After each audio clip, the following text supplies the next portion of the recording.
তারপর সবাই ভালো আছিস তো? হ্যাঁ স্যার, আমরা ভালোই আছি। তোদের পয়লা বৈশাখ কেমন কাটলো? সবাই নতুন কাপড় নিয়েছিস তো? হ্যাঁ স্যার, পয়লা বৈশাখ আমাদের ভালোই কেটেছে। আর আমরা সবাই নতুন কাপড় নিয়েছি। খুব ভালো, খুব ভালো। তারপর আজকে তোদের কি ক্লাস নিব? তোরাই বল দেখি। স্যার, আজকে আমরা আপনার কাছ থেকে গল্প শুনবো। না না, আজকে আমি গল্প বলবো না। আজকে আমি তোদের কাছ থেকে গল্প শুনবো, দেখি তোরা কি কি গল্প জানিস। স্যার, আমরা গল্প বলবো। হ্যাঁ হ্যাঁ, আজকে তোরাই গল্প বলবি, দেখি তোরা কি কি গল্প জানিস। স্যার, আমি তো অনেক গল্পই জানি। আপনি একটু বলে দিবেন আমি কোন গল্পটা বলবো। তুই একটা এরকম গল্প বল যে গল্প আমাদের বাস্তব জীবনের সঙ্গে জড়িত হয়ে থাকে।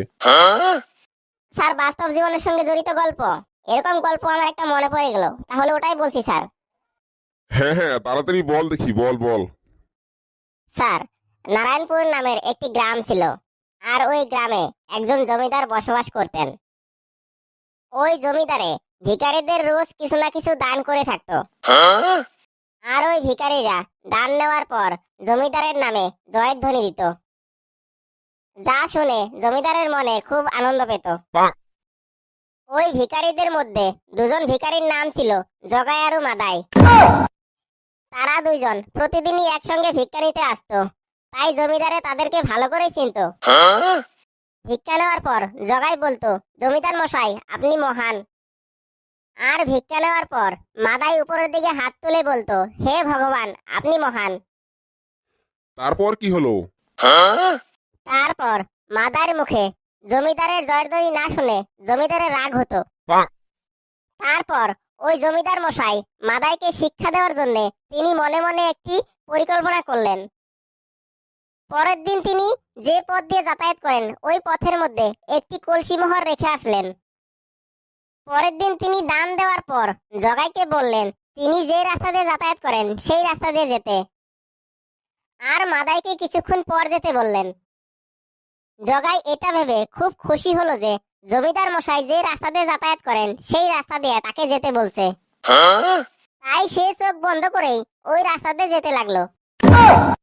কিছুক্ষণ পর ওই রাস্তা দিয়ে মাদাই যেতে লাগলো। কিছু দূর যাওয়ার পর সে একটা রাস্তার মধ্যে মোহর ভর্তি কলসি পেল। পরের দিন আবার জগাই এবং মাদাই ভিক্ষা করতে আসলো। জমিদার মশাই তাদের দুজনের কাছেই আগের দিনের কথাগুলো জানতে চাইলো, যে তাদের সঙ্গে কালকে রাস্তার মধ্যে কি কি হয়েছিল। তারপর কি হয়েছিল? জগাই খুব খুশি হয়ে বলল, তার যে কি সৌভাগ্য, আপনি যে রাস্তা দিয়ে হাঁটেন সেই রাস্তা দিয়ে তাকে হাঁটতে দিয়েছেন। তাই সে চোখ বন্ধ করে রাস্তা দিয়ে হেঁটে গেছে।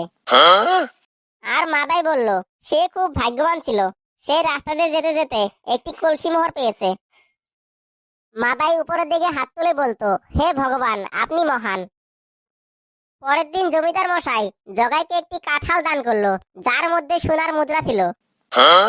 আর মাদাইকে প্রতিদিন যা দিতেন তাই দিলেন। কিন্তু জগাই ওই দানটি পেয়ে ততটা খুশি ছিল না, তাই সে ভাবলো বাজারে গিয়ে এই কাঁঠালটা বিক্রি করব।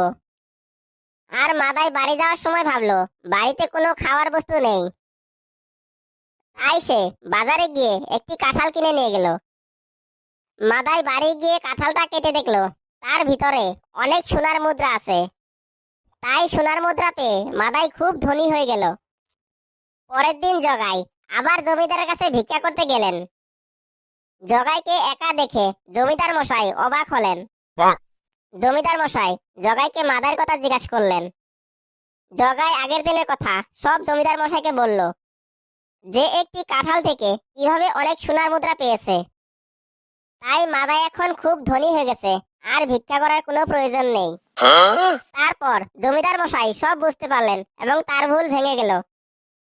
জমিদার মশাই দুই হাত উপরের দিকে তুলে বললেন, হে ভগবান আপনি মহান, আমাকে ক্ষমা করে দিন, আপনি সবার দাতা।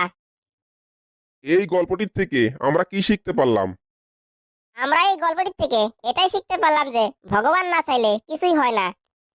বন্ধুরা, আপনাদের যদি এই গল্পটা ভালো লাগে তাহলে অবশ্যই একটা লাইক কমেন্ট শেয়ার করবেন আর চ্যানেলটিকে সাবস্ক্রাইব করে দিবেন।